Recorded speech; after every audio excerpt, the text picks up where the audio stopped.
जय गुरु जी। शुक्राना गुरु जी। विद्यालय से आईफिल टावर तक गुरु जी के संरक्षण में गुरु ब्रह्मा गुरु विष्णु गुरु देवो महेश्वरा गुरु साक्षात पारब्रह्म तस्मै श्री गुरुवे नमः। गुरु जी से मिलने से पूर्व ईश्वर की दया और उसके प्राणी प्रेम में मेरा विश्वास सदा स्थिर रहा था।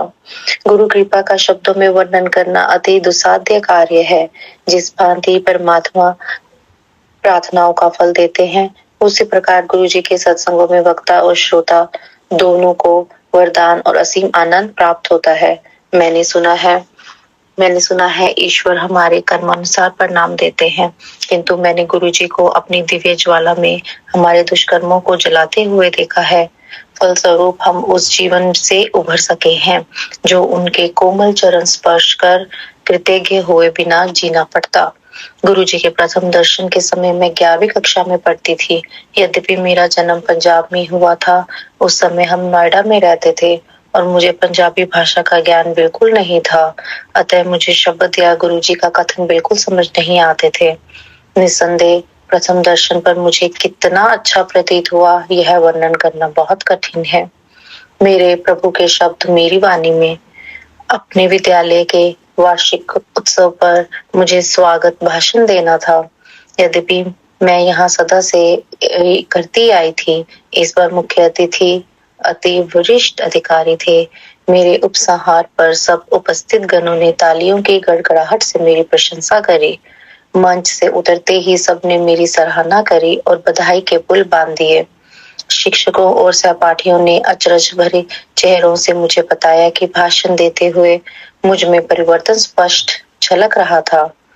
उससे भी अधिक अचंभा तब हुआ जब मुख्य अतिथि का भाषण मेरे कहे हुए पर आधारित था। अंत में उन्होंने मेरे उपसंहार को महत्व देकर उससे ही हम अपना भाषण समाप्त किया।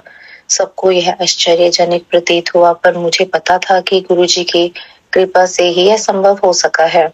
वास्तव में जैसे ही मैंने अपना भाषण प्रारंभ किया, मुझ में एक अद्भुत ऊर्जा का संचार होने लगा और मैंने अपने शब्दों में उत्तेजना भरी। इसके अतिरिक्त मैंने अपने विद्यालय में अनेक बार गुरुजी की पुष्पों भरी सुगंध का अनुभव किया है। कक्षा 12 में सहायता।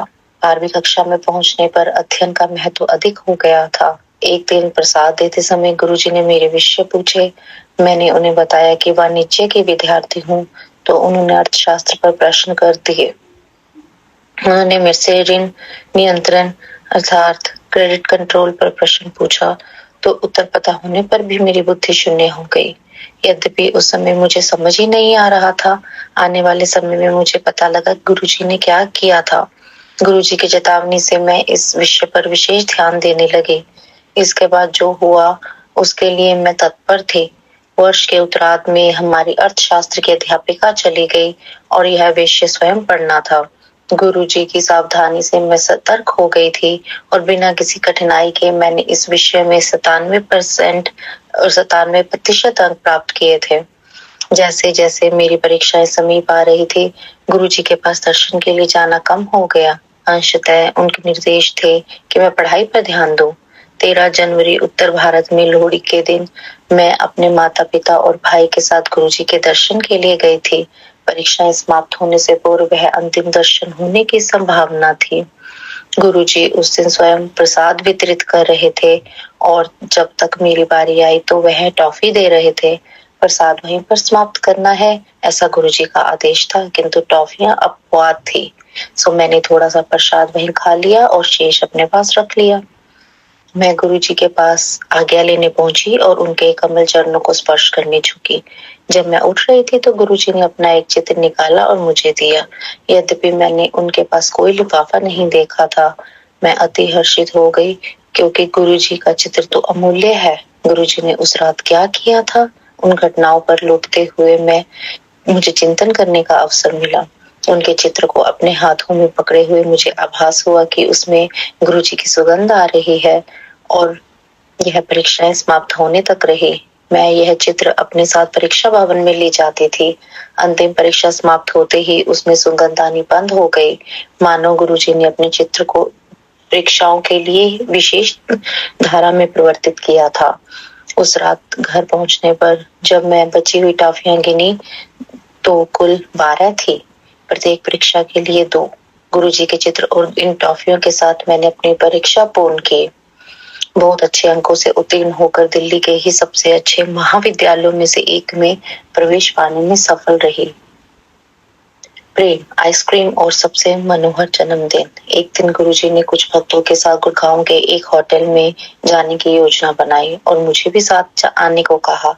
कुछ ही देर में हम सब ब्रिस्टल होटल पहुंच गए। गुरुजी का पूरा ध्यान मुझ पर केंद्रित था क्योंकि मैं सबसे छोटी थी।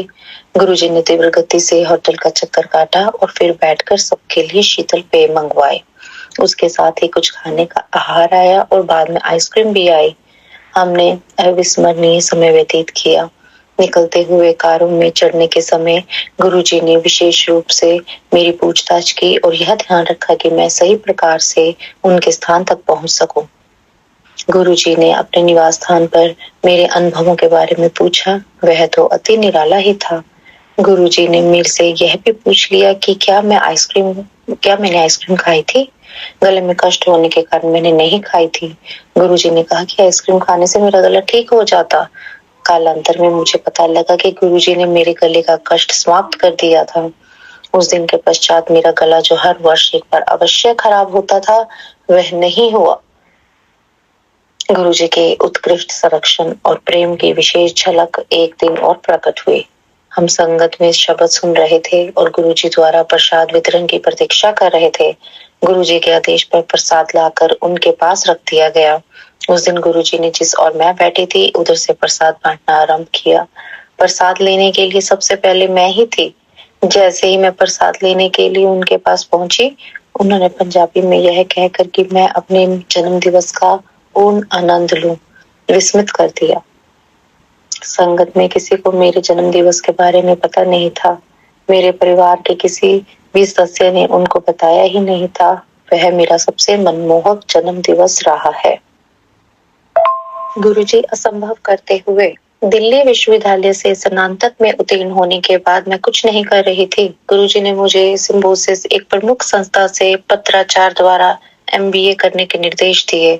मैं अंतिम समय में प्रपत्र भर कर प्रवेश करने में सफल रही।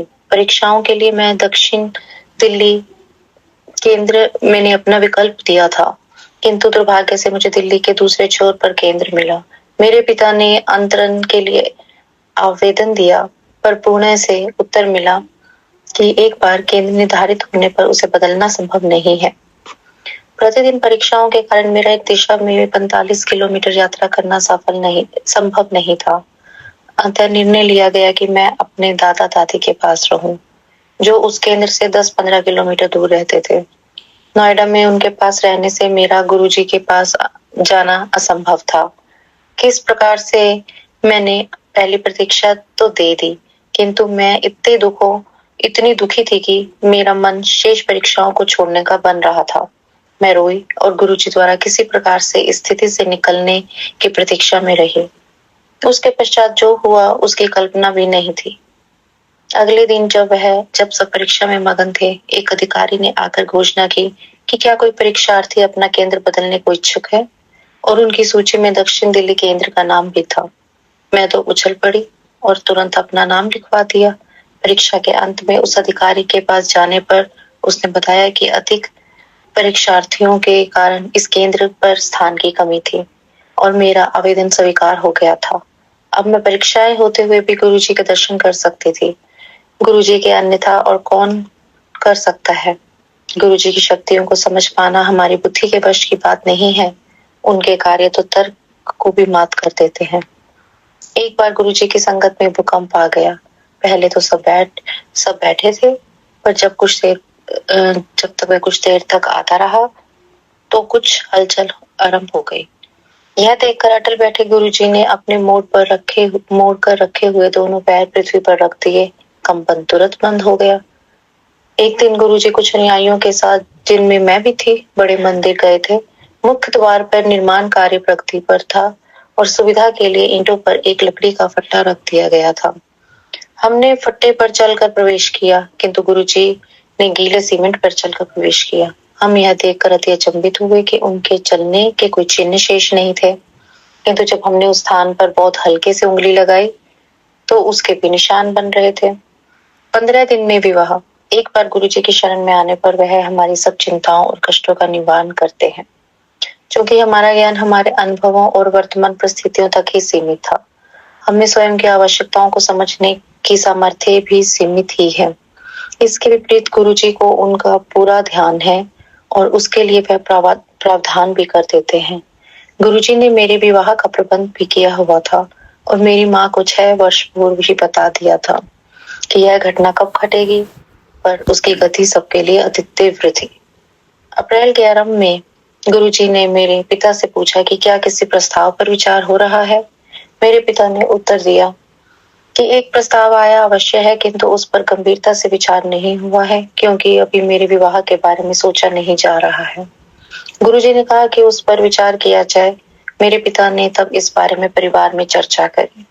मेरे होने वाले वर्ष स्वीडन में रहते थे और 16 अप्रैल को 1 मास के लिए भारत आ रहे थे। यह निश्चित हुआ कि दोनों परिवार 17 अप्रैल को मिलेंगे। उस दिन जब हमारी पहली भेंट हुई तो कुछ ही देर में पूरा वातावरण उल्लासित हो गया। सब व्यवस्थाएं उस समय तय हो गई और थोड़ी ही देर में हमारे बीच अंगूठी का आदान प्रदान भी हो गया। एक आध दिन में विवाह की तिथि भी निश्चित हो गई। उसी मास की 30 तारीख विवाह के सब प्रबंध अति तत्परता से किए गए और निश्चित तिथि को मेरा पाणी ग्रहण भी हो गया। यद्यपि गुरुजी विवाह में उपस्थित नहीं थे, किंतु उनकी भावना सब में दृष्टिगोचर थी। सबने विवाह स्थल में सजावट, वातावरण, भोजन आदि व्यवस्थाओं की भूरी भूरी प्रशंसा करी। हर व्यवस्था में गुरुजी की कृपा ही झलक रही थी। गुरुजी के साथ आईफिल टावर पर मेरे पति की मई के मध्य में वापस लौटने की योजना थी, क्योंकि उन्हें उतना ही अवकाश मिला था। 15 दिन में मेरे लिए पारपत्र और वीजा दोनों मिलना नितांत कठिन था। यथाशीघ्र स्वीडन के दूतावास को आवेदन किया गया, परंतु उन्होंने बताया कि सब आवेदन स्वीकृति के लिए स्वीडन भेजे जाते हैं और उसके पश्चात यहाँ से वीजा दिया जाता है। अतः मेरे पति सुशील को अकेले ही स्वीडन लौटना पड़ा। उनके लिए अपनी यात्रा और स्थगित करना संभव नहीं था। प्रतीक्षा में 1 मास व्यतीत हो गया। स्वीडन में उन्होंने भी दूतावास में शीघ्रता करने के लिए निवेदन दिया। जून के आरंभ में ऐसा लगा कि वीजा 1 सप्ताह में मिल जाएगा। मेरी यात्रा के टिकट 16 जून के लिए ले लिए गए और उल्टी गिनती प्रारंभ हो गई। 16 जून को दूतावास जाने पर ऐसा लग रहा था कि हमारा वहां जाना निरर्थक रहा। वहां पर बताया कि अभी भी उत्तर की प्रतीक्षा है। मैं निराश हो गई, क्योंकि इसका अर्थ था 1 सप्ताह के विलंब। मैंने यह सूचना अपने पिता को दी और कुछ देर में पुनः प्रयास किया। यहाँ के अधिकारी ने जब मुझे वीजा दिया तो अति अचंभा हुई। अति प्रसन्न होकर मैंने यह सूचना अपने पिता को दी। आश्चर्य की बात है कि उन्हें कोई अचरज नहीं हुआ। बाद में मेरे पिता ने मुझे बताया कि गुरुजी ने मेरी सूचना आने से 15-20 मिनट पहले ही उन्हें वीजा मिलने की बात से अवगत कर दिया था। मैं समझ गई थी कि उस दिन गुरुजी के हस्तक्षेप के बिना वीजा मिलना असंभव था। गुरुजी वास्तव में असीमित प्रेम के स्रोत हैं और उनमें विलक्षण प्रतिभाएं हैं। उन्हें कोई भौतिक अवरोध रोक नहीं सकते। वह त्रिकालदर्शी हैं और अपने अनुयायियों की पुकार पर सब सीमाएं पार कर सकते हैं। स्वीडन से 1 सप्ताहांत हमने पेरिस में बिताने का निर्णय किया। वहां पर जब मैं आईफिल टावर की पहली मंजिल पर थी, मुझे अचानक गुरुजी की सुगंध का आभास हुआ। फोन पर मेरे पिता के साथ हुई अगली वार्ता में उन्होंने बताया कि गुरुजी मेरे बारे में पूछ रहे थे। उन्होंने इस वार्तालाप की तिथि और समय भी बताया। थोड़ा गणित करने पर पता लगा कि जब उन्होंने मेरे पिता से मेरे बारे में पूछा था, उस समय मैं आईफिल टावर की पहली मंजिल पर ही थी। गुरुजी के साथ मेरे अनुभवों का वर्णन एक गूंगी महिला द्वारा मिठास के वर्णन सदृश है। वह मेरे लिए क्या है और मेरे जीवन में उनका क्या अर्थ है, यह शब्दों में व्यक्त करना मेरे लिए संभव नहीं है। मैं गुरुजी से प्रार्थना करती हूँ कि जैसे आप हमारे संबंधों के इन स्वर्णिम वर्षों में दया करते आए हैं, उसी प्रकार सदा हमारा हाथ थामे रहिए। कहते हैं कि पारस लौह धातु को छूने मात्र से उसे स्वर्ण में परिवर्तित कर देता है, पर गुरुजी तो पत्थर को हीरे में बदल देते हैं। केवल पूर्ण विश्वास और श्रद्धा बने रहनी चाहिए। श्रीमती आरती सिंगला, स्टॉकहोम, स्वीडन।